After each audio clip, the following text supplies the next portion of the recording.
লঙ্ঘন করে, যারা ক্ষমতায় আছেন, যারা এমপি আছেন, মন্ত্রী আছেন বা প্রধানমন্ত্রী আছেন, তারা যদি মানবাধিকার লঙ্ঘন করে তখন সেক্ষেত্রে জবাবদিহিতাটা কে করবে, কোন প্রতিষ্ঠান করবে?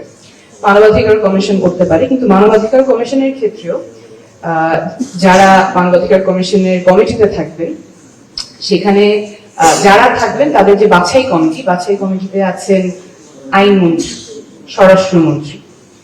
তো আইনমন্ত্রী যদি মানবাধিকার লঙ্ঘনের ক্ষেত্রে তিনি যদি অ্যাকিউজড হন, তাহলে তাকে যে জবাবদিহিতা করবে তিনি তার নিয়োগকর্তা। মানবাধিকার এবার আরো কঠিন হয়েছে, এবার ক্যাবিনেট সেক্রেটারিকে ভিতরে ঢুকিয়ে দেওয়া হয়েছে, আরেক সমস্যা হয়ে গেছে। এখানে কয়েকজন আছেন, যেমন আইন কমিশনের চেয়ারম্যান, ক্যাবিনেট সেক্রেটারি আগেই ছিলেন, মন্ত্রিপরিষদ সচিব, জাতীয় সংসদের স্পিকার কর্তৃক মনোনীত 2 জন সংসদ সদস্য, যার মধ্যে একজন সরকারি দলের, একজন বিরোধী দলের।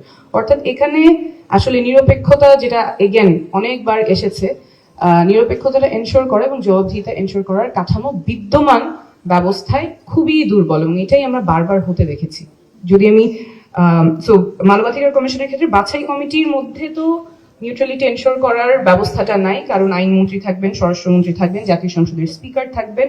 স্পিকার 2 জনকে মনোনীত করবেন, যার মধ্যে একজন সরকারি দলের, একজন বিরোধী দলের, আইন কমিশনের চেয়ারম্যান এবং মন্ত্রিপরিষদ সচিব। এইটা হচ্ছে বাছাই কমিটি। বাছাই কমিটি থেকে তারপরে রাষ্ট্রপতি নিয়োগ করবেন। রাষ্ট্রপতি অবশ্যই কাজ করতে পারে না প্রধানমন্ত্রীর পরামর্শ ছাড়া, এক্সেপ্ট অনলি 2 থিংস। সো এই জায়গায় আমাদের জবাবদিহিতার কাঠামোটা নাই। অর্থাৎ প্রধানমন্ত্রী যদি দুর্নীতি করে বা মানবাধিকার লঙ্ঘন করে, তাকে জবাবদিহি করার জন্য যে সাংবিধানিক প্রতিষ্ঠানগুলো আছে, সেই সাংবিধানিক প্রতিষ্ঠানগুলো নিরপেক্ষভাবে কাজ করার ক্ষেত্রে অনেক বড় বাধা, কারণ যাকে তার জবাবদিহিতা করতে হবে সেই তার নিয়োগকর্তা। জুডিশিয়ারির ক্ষেত্রে Chief Justice will be appointed by President. President is appointed by members of Parliament. And again, we know members of Parliament এর ক্ষেত্রে independently act করার যে সীমাবদ্ধতাগুলো আছে। তো তাহলে যদি আমাদের এমন দল ক্ষমতায় থাকে বা এমন মন্ত্রী থাকে, এমন প্রধানমন্ত্রী থাকে যিনি দুর্নীতি করছেন, যিনি মানবাধিকার লঙ্ঘন করছেন, যিনি নাগরিকদের অধিকার কেড়ে নিচ্ছেন, তাকে সরানোর ব্যবস্থাটা কি? কারণ আমাদের জবাবদিহিতাকারী যে প্রতিষ্ঠানগুলো, সেগুলো তো খুবই দুর্বলভাবে আছে, জবাবদিহিতা এনশোর করার মেকানিজমটা নাই। সরানোর উপায় তাহলে নির্বাচন, 5 বছর পর পর নির্বাচন করে, যে সরকার যদি মানুষের পক্ষে কাজ না করতে পারে, মানবাধিকার লঙ্ঘন করে, দুর্নীতি করে, তাহলে 5 বছর পর পর নির্বাচনের মাধ্যমে জনগণ তখন রায় দিবে যে এই দল আর ক্ষমতায় থাকতে পারবে না। কিন্তু আমরা ওই জায়গাটাও বারবার দেখেছি যে নির্বাচন ব্যবস্থা বারবার ট্যাম্পার করা হয়েছে, রিগ করা হয়েছে।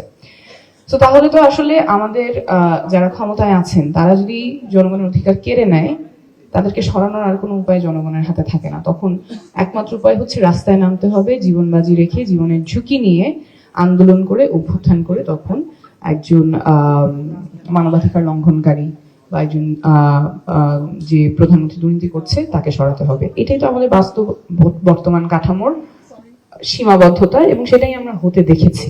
তাছাড়া তো আর কোনো উপায় নাই আমাদের বর্তমান ব্যবস্থায়, তাছাড়া আর কোনো জবাবদিহিতার কাঠামোটা নাই। এবং এটা বারবার আমাদের নাগরিকদের কাছ থেকে, যুব সমাজের কাছ থেকে প্রত্যাশাটা আসছে।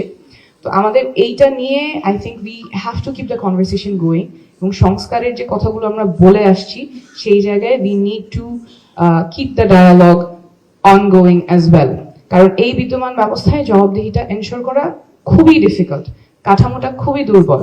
আমি যদি আমার জনপ্রতিনিধির জবাবদিহিতা নিশ্চিত না করতে পারি, যাদের হাতে পাওয়ার থাকবে অ্যাবিউজ করার এবং ইউজ করার, তার জবাবদিহিতা এনশোর না করতে পারলে, how would be ensure that rights of people will be protected? Thank you.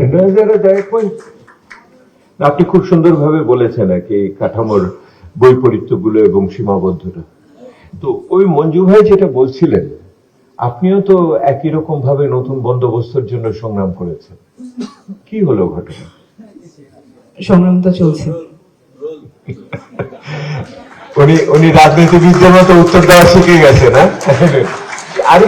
আরেকটু ভেঙে বলেন কি হলো ঘটনাটা। আমার মনে হয় যে প্রশ্নের উত্তর খুবই দরকার আমাদের। আপনি আমাদেরকে একদিন দাওয়াত দেন, সেখানে বলবো আর কি ডিটেইলস। না, আমি এই মানুষদের প্রত্যেকদিন আনতে পারবো না, অনেক খরচ। হ্যাঁ বলেন। আচ্ছা, আমার মনে হয় যে প্রত্যাশাগুলো আমরা এতক্ষণ শুনেছি এবং আপনারাও সারা বাংলাদেশ ঘুরে যেটা দেখে এসেছেন, that is very real. People want change and people don't want to go back to the old ways of muscle and money politics. So whichever force, will be able to embody that. People are looking for that, and that মানে অনেকগুলো সীমাবদ্ধতা অবশ্যই আছে বিদ্যমান ব্যবস্থায়, কিন্তু মানুষের আকাঙ্ক্ষা এবং বর্তমান ব্যবস্থা is not being able to deliver. There is a big gap, and whoever is able to close that gap will win the hearts of people. Okay, thank you very Thank much. you.